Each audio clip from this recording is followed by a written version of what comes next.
లో ఏఎస్ఎఫ్ 89వ వార్షికోత్సవ కార్యక్రమానికి ముఖ్య అతిథిగా నన్ను ఆహ్వానించడం జరిగింది. దానికి ఇక్కడికి విచ్చేసి ఇక్కడున్న బాలబాలికలతో ఈరోజు ఈ కార్యక్రమంలో పాల్గొన్నాం. చాలా సంతోషంగా ఉంది.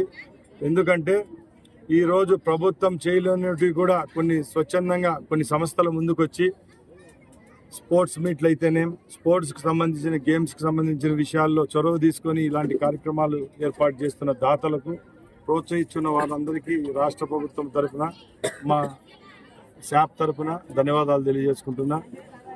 ముఖ్యంగా గత ప్రభుత్వంలో సుమారు 130 కోట్ల రూపాయలతో 45 రోజుల కార్యక్రమం చేపట్టి కేవలం అంగు ఆర్భాటాల కోసం వాళ్ళ పార్టీలో ఉన్న కార్యకర్తలు అలాగే వాళ్ళ వెనకాల ఉన్న చెంచాల కోసం రాష్ట్ర ఖజానాను లూటీ చేసి